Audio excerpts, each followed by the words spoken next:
यहाँ पर जो है क्लास 10th का pre board examination 2021-22 class 10th, ये नेचुरल साइंस सब्जेक्ट है। इसका जो है क्वेश्चन पेपर दे रखा है। क्वेश्चन पेपर में 3 सेक्शंस हैं।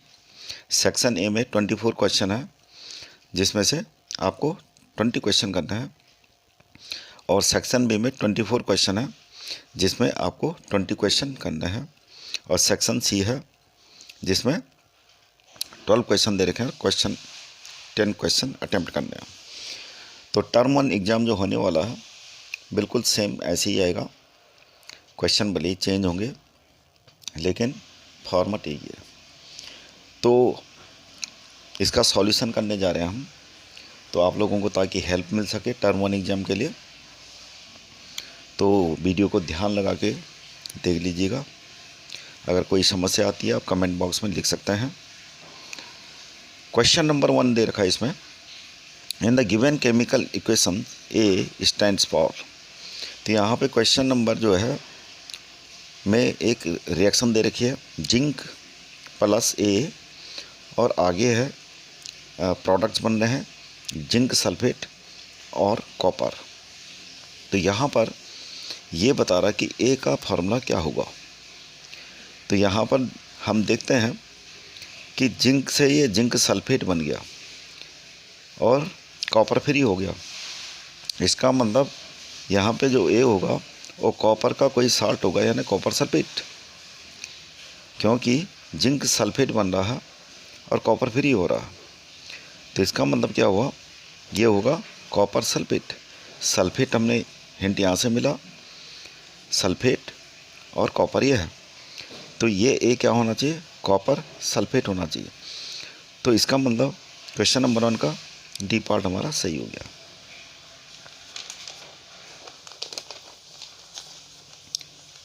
क्वेश्चन नंबर 2 में जो है ये दे रखा है, एक्सपेरिमेंट दे रखा है ये। इसमें दे रखा है इसने कि सल्फ्यूरिक एसिड है एक टेस्ट ट्यूब में, और ए सब्सटेंस है कोई, और यहाँ पर कोई गैस बन रही है जिसका नाम है कार्बन डाइऑक्साइड, और यहाँ पर ये चूने का पानी यानी लाइम वाटर है। तो यहाँ पर नीचे अल्टरनेट दे रखे हैं इसने कि ये कार्बन डाइऑक्साइड जो है ट्रांसपेरेंट टू मिल्की वाइट, मतलब जो लाइम वाटर है वो ट्रांसपेरेंट है और उसको मिल्की कर देता है।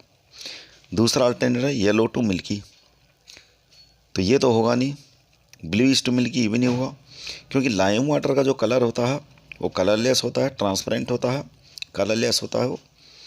तो इसलिए जो क्वेश्चन नंबर 2 है उसका पार्ट ए सही होगा। It turns transparent to milky white, क्योंकि लाइम वाटर का कलर क्या होता है, ट्रांसपेरेंट होता है, और कार्बन डाइऑक्साइड जैसे ही इसमें कार्बन डाइऑक्साइड मिल जाती है तो लाइम वाटर जो होता है ये लाइम वाटर हो गया, और कार्बन डाइऑक्साइड रिएक्शन करके क्या बनाती है, कैल्शियम कार्बोनेट। तो इसका कलर क्या होता है, ये प्रेसिपिटेशन होता है जो क्या होता है, मिल्की। तो ये वाला आंसर हमारा सही है, ये वाला। अब है क्वेश्चन नंबर 3, हालांकि this is for visually impaired candidates, लेकिन फिर भी देख लेते हैं इसका solution. The chemical formula of lime water is calcium hydroxide obviously. अगला क्वेश्चन है, metal plus dilute acid equal to product बन रहा, बोल रहा कि साल्ट बनता है और हाइड्रोजन बनता है।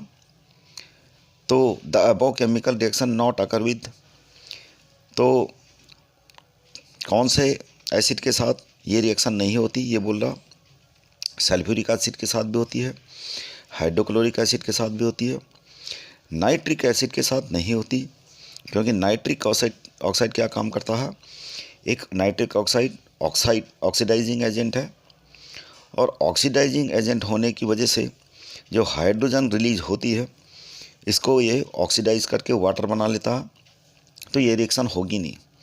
हाइड्रोजन जैसी रिलीज होगी तो ऑक्सीजन आयन जो है हाइड्रोजन आयन से मिलेंगे तो क्या बन जाएगा, वाटर बन जाएगा, क्योंकि it acts as a oxidizing agent, right.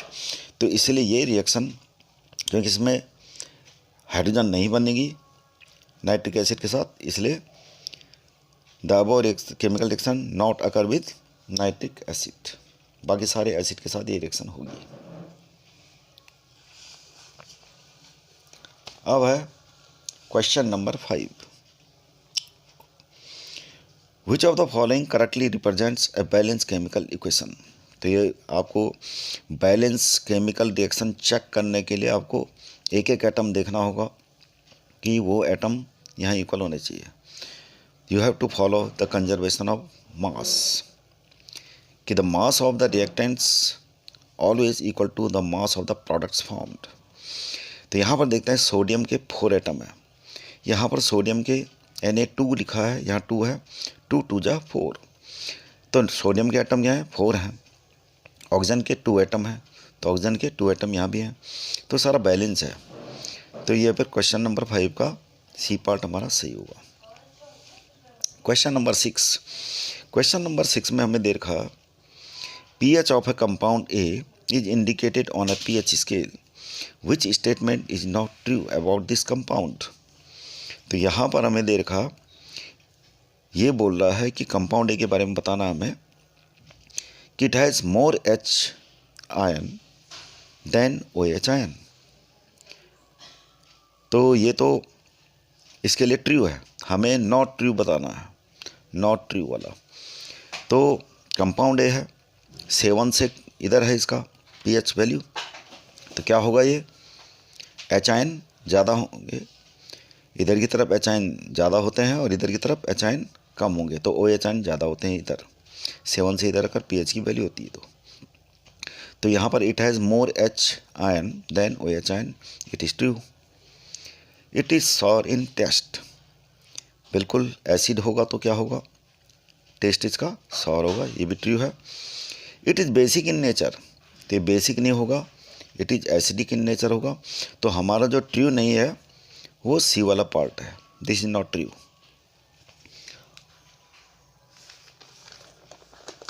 अब है क्वेश्चन नंबर 13। क्वेश्चन नंबर 13 में ये बोल रहा है, which are the product form during aerobic respiration inside the cell. तो आपको पहले तो ये बता दें कि एरोबिक रेस्पिरेशन का मतलब होता है,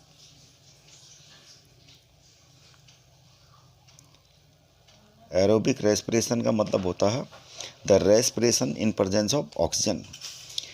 तो एरोबिक रेस्पिरेशन में क्या होता है, C6H12O6 CO उसके ऑक्सीजन के साथ रिएक्शन करके क्या बनाता है, CO2 प्लस वाटर और ATP, जिससे हमें एनर्जी मिलती है। तो हमारी एनर्जी ATP के फॉर्म में स्टोर होती है हमारी बॉडी में, और ग्लूकोज का मॉलिक्यूल ऐसे ब्रेक डाउन होता है इन प्रेजेंस ऑफ ऑक्सीजन। इसको तो बोलते हैं एरोबिक रेस्पिरेशन। एरोबिक इसलिए बोलते हैं, एरो माने एयर, एयर में क्या होती है, ऑक्सीजन उसकी प्रेजेंस में होता है। और दूसरी रिएक्शन होती है एनारोबिक रिएक्शन, जो एब्सेंस ऑफ ऑक्सीजन में होता है। तो उसमें जो बनता है ग्लूकोज का मॉलिक्यूल, उसमें ब्रेक डाउन होता है किसमें, इन एब्सेंस ऑफ ऑक्सीजन। ये ब्रेक डाउन होता है लैक्टिक एसिड में, राइट। और कुछ ऑर्गेनिज्म में जैसे यीस्ट है, ये कन्वर्ट होता है अल्कोहल में, C2H5OH अल्कोहल में कन्वर्ट होता है, राइट। तो ये अनारोबिक रेस्पिरेशन में ये लैक्टिक एसिड में कन्वर्ट होता है। और ATP मॉलिक्यूल बनता तो है, यहाँ पे lactic acid as a waste है, यहाँ पे अल्कोहल एज ए वेस्ट है, लेकिन इसको हम यूज़ करते हैं ड्रिंक्स में, इससे शराब बनाई जाती है यीस्ट से, ये इन प्रेजेंस ऑफ यीस्ट होती है। और लैक्टिक एसिड जो है इन एब्सेंस ऑफ ऑक्सीजन ये हमारी बॉडी में भी कभी कभी बन जाता है लैक्टिक एसिड, जब मसल क्रैम्प हो जाती हैं तो तब ये एब्सेंस ऑफ ऑक्सीजन में लैक्टिक एसिड बनता है, और बहुत सारे ऑर्गेनिज्म में ये बनता है। ये यीस्ट की प्रेजेंस में हमेशा अल्कोहल बनता है, और कुछ प्लांट्स होते हैं जो ये रिएक्शन जिनमें होती है और ये बनता है अल्कोहल। तो ये तो हुआ अनएरोबिक रेस्पिरेशंस। हमें एक क्वेश्चन फिलहाल ये पूछा है, which are the product form during aerobic respiration inside the cell.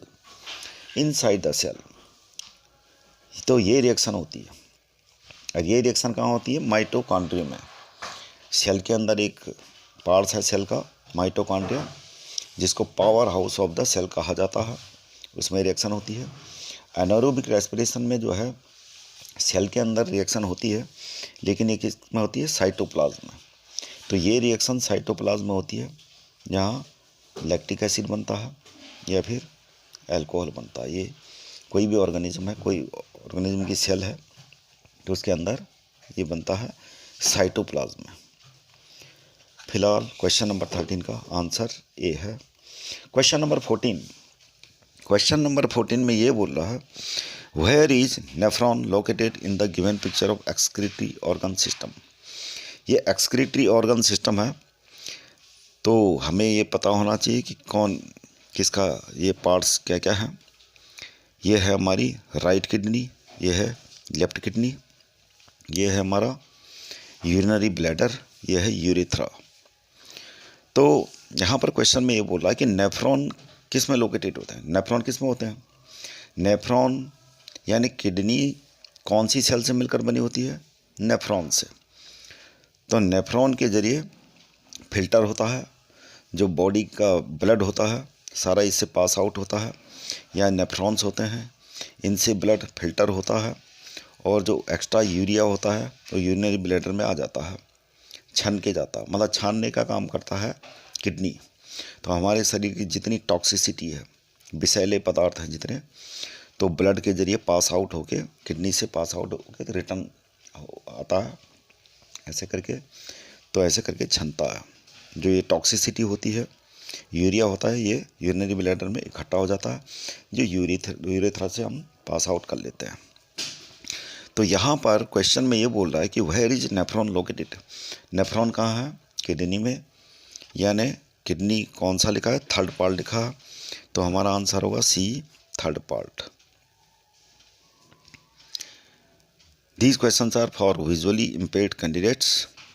तो ये बोल रहा है कि where are nephrons located in human excretory organ system. तो क्या होते हैं? किडनी में होते हैं। अब यहाँ पर क्वेश्चन नंबर 16 में ये पूछ रहा है, identify X, Y and Z in the following equation of photosynthesis. तो ये फोटोसिंथेसिस की रिएक्शन दे रखी है। फोटोसिंथेसिस की रिएक्शन हमें याद होनी चाहिए कि फोटोसिंथेसिस की रिएक्शन में होता क्या है।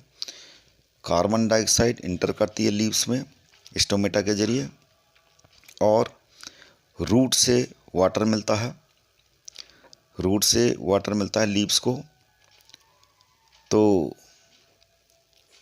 CO2 प्लस H2O, और ये होता है किसकी प्रेजेंस में? क्लोरोफिल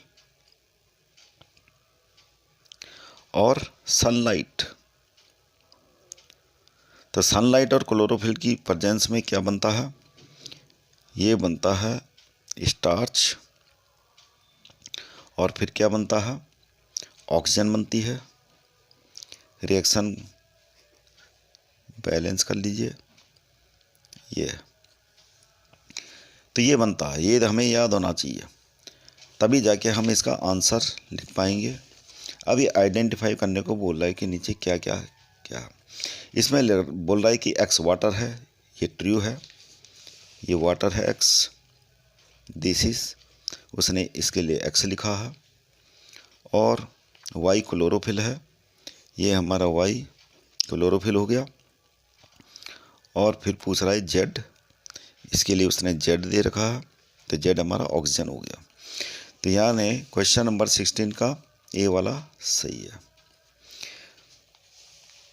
क्वेश्चन नंबर 17 में ये पूछ रहा, during breathing air is inhaled and carbon dioxide is exhaled. Oxygen is inhaled and oxygen is exhaled. तो air is inhaled, carbon dioxide is exhaled. तो किसी ने इस पर निशान मार रखा, air is inhaled and carbon dioxide is exhaled. देखो एयर तो इनहेल होती है सारी, लेकिन एयर में क्या है, बहुत सारी गैसें हैं, नाइट्रोजन है, ऑक्सीजन है, कार्बन डाइऑक्साइड है, तो सारी एयर हम इनहेल करते हैं, दैट इज़ ट्रू।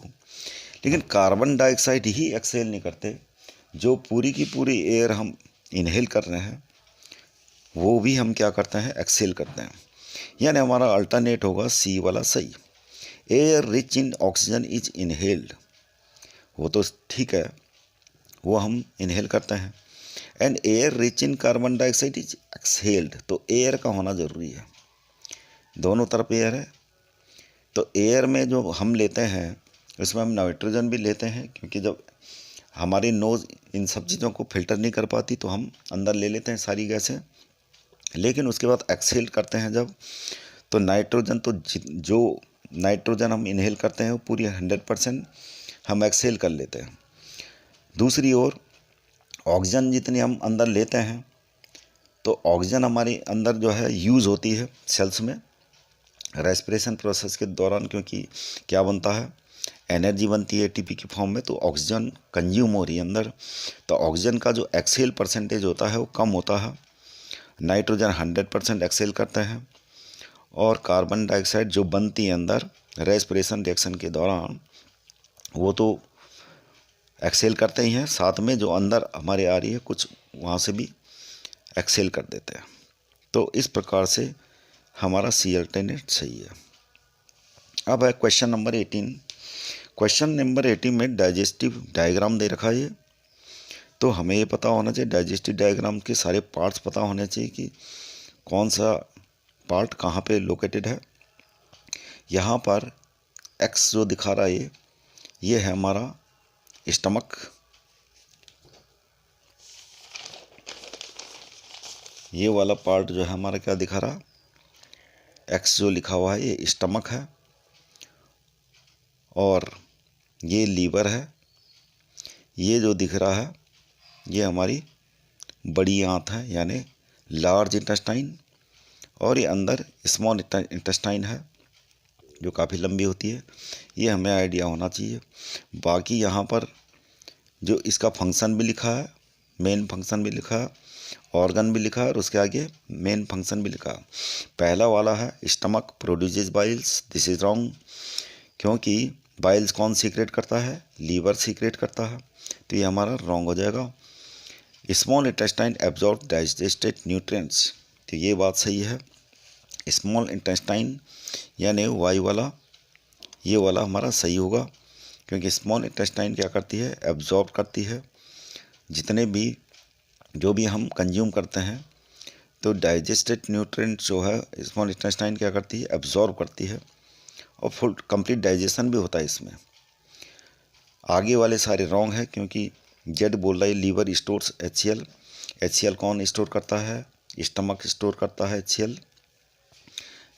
चौथा वाला ये अल्टरनेट है, पैंक्रियाज प्रोड्यूसर्स पैंक्रियाटिक जूस, तो पैंक्रियाटिक जूस तो करता है, लेकिन एक्स हमारा स्टमक नहीं है, तो इसलिए ये रॉन्ग है। तो हमारा सही क्या होगा, बी वाला सही होगा। Small intestine absorbs digested nutrients. अब है हमारे पास क्वेश्चन नंबर 20। क्वेश्चन नंबर 20 में ये बोल रहा है which function is not performed by bile juice during digestion, यानी कौन सा फंक्शन बाइल जूस के द्वारा नहीं किया जाता। तो पहला वाला बोल रहा है इमल्सिफिकेशन ऑफ फैट।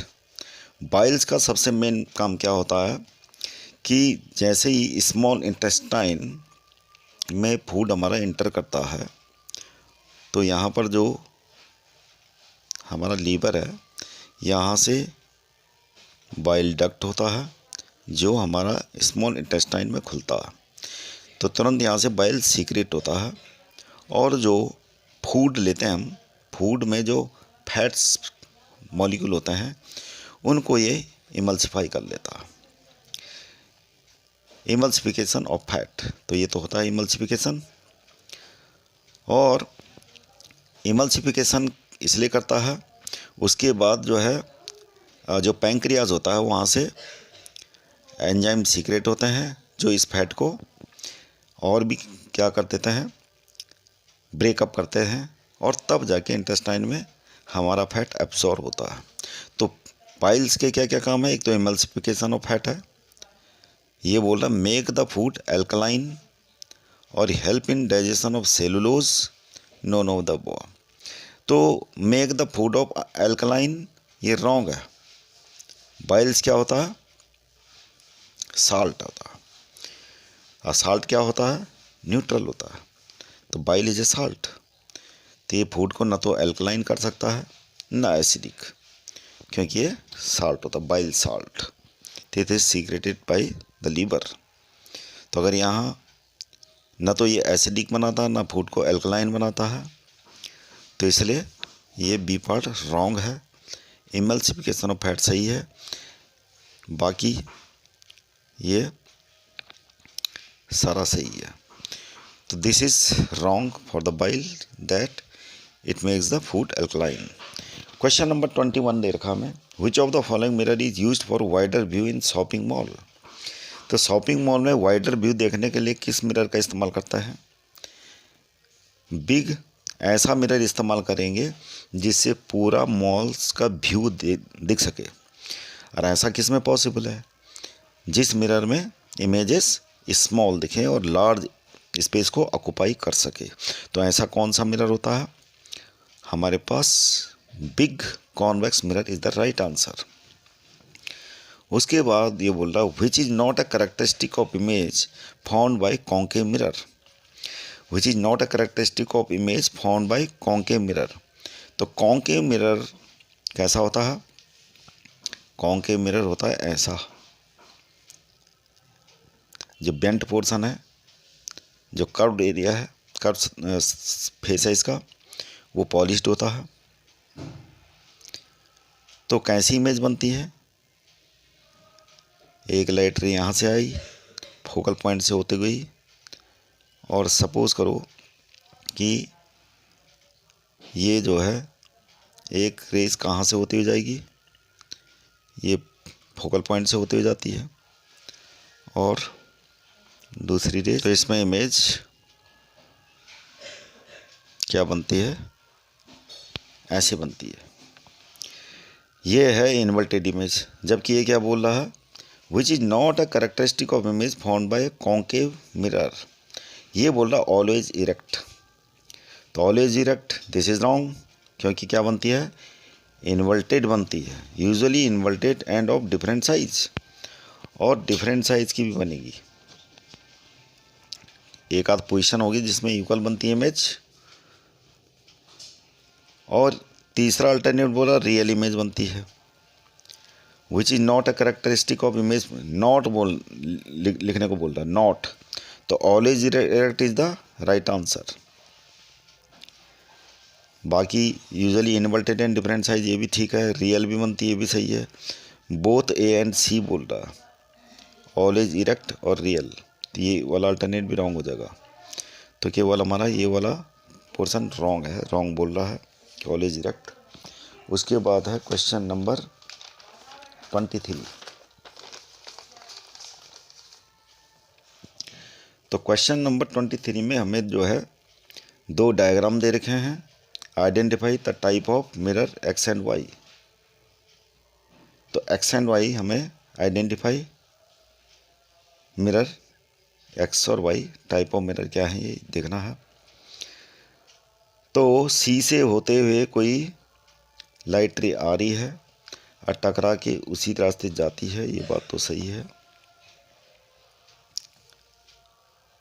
और ये क्या है, लाइट रे सी से होती हुई जा रही है। तो हमें केवल आइडेंटिफाई करना, तो ये पॉसिबल कहाँ पर होगा, यहाँ पर देखो ये आ रही है टकरा के वापस जा रही है, ये कर्व्ड पोर्शन है इसका जहाँ लाइट रे आ रही है। तो जाहिर सी बात है कन्वर्जिंग मिरर कौन होगा। कन्वर्जिंग पहले बता दें, कन्वर्जिंग और डाइवर्जिंग है क्या।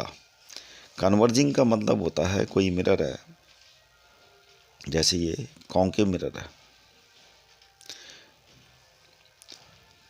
लाइट रे पैरेलल आ रही हैं फ्रॉम डिस्टेंट अवे, और ये प्रिंसिपल एक्सिस में जिस पॉइंट में मिलती हैं सारी लाइट रेस, ये तो ये क्या कर रही हैं, लाइट रेस को कन्वर्ज कर रही है। कन्वर्ज मतलब इकट्ठे। और दूसरा मिरर है ये डिस्टेंट अवे से लाइट रेज आ रही हैं, तो यह इसको ऐसे करके डाइवर्ज कर देंगी लाइट रेज को। तो ये लाइट रेज को क्या कर रहा है, डाइवर्ज कर रहा, फैला रहा, तो इसको डाइवर्जिंग बोलते हैं। तो वाई वाला जो हमारा क्या है, इसका मतलब डाइवर्जिंग मिरर है, और कन्वर्जिंग मिरर हमारा एक्स वाला है। कन्वर्जिंग मिरर किसको बोलते हैं, कॉन्केव मिरर को, और डाइवर्जिंग मिरर किसको बोलते हैं, कॉन्वेक्स मिरर को। तो ये वाला आंसर हमारा सही है, ये वाला। Question number 24। क्वेश्चन नंबर 24 में बोल रहा है the radius of curvature of a converging mirror is 20 centimetre, it's focal length will be. तो फोकल लेंथ जो है रेडियस ऑफ कर्वेचर के क्या होती है, आधी होती है, तो 10 सेंटीमीटर ही हो जाएगा। क्वेश्चन नंबर 25 हमारा 30 centimetre, what will be the focal length of concave mirror whose radius of curvature is 30 centimetre. तो रेडियस ऑफ कर्वेचर हमें दे रखा, तो रेडियस ऑफ कर्वेचर क्या हो जाएगा, यहाँ पर रेडियस ऑफ कर्वेचर दे रखा 30, तो इसका आधा 50। उसके बाद ये बोला कि phenomena of twinkling of star is observe due to, ये हमेशा किसके द्वारा होता है, एटमॉस्फेरिक रिफ्रैक्शन के द्वारा। ये बता दें आपको ट्विंकलिंग ऑफ स्टार होता क्यों है। क्वेश्चन नंबर 26, ये स्टार है मान ले कोई, और अर्थ में हम इसको देख रहे हैं। हमें पता होना चाहिए कि atmosphere is made of different types of layers. ये एयर की एटमॉस्फेयर में डिफरेंट टाइप ऑफ लेयर्स हैं, और लाइट रे जो स्टार से आती है हमारी, वो रिफ्रैक्ट होते हुए आती है। जैसे ही वो एटमॉस्फेयर में एंटर करती है तो रिफ्रैक्ट होना शुरू कर देती है लाइट रेज। तो ये नॉर्मल है, उसकी तरफ इंक्लाइंड होती रहेगी और हमारी आईज तक ऐसे करके पहुंचती है। क्योंकि हम स्ट्रेट लाइट रे क्या होता है, लाइट स्ट्रेट जाती है, और हमारे इमेज यहाँ स्टार की, यहाँ से ये इमेज हमें वर्चुअल इमेज दिखती है स्टार की। लेकिन एटमॉस्फेयर का जो टेम्परेचर होता है वो क्या होता है, वेरी होता रहता है। तो वेरी होने की वजह से इसका रिफ्रैक्टिव इंडेक्स चेंज होता रहता। तो ये हमारे आइज तक जो रेज पहुंचती है, ये क्या होती है, अलग अलग एंगल से हमारे एंगल चेंज होता रहता है इसका। तो इसलिए इमेज जो होती है स्टार की चेंज होती रहती है। तो कभी ये इधर बनेगी, कभी इधर बनेगी, तो इसीलिए ट्विंकलिंग इफेक्ट देता है। ये एटमॉस्फेरिक रिफ्रैक्शन होता है। बाकी क्वेश्चनों के लिए नेक्स्ट वीडियो का वेट कीजिए और सब्सक्राइब कीजिए ज़्यादा से ज़्यादा लोग, ताकि हम नेक्स्ट वीडियो जल्दी बना सकें। Thank you.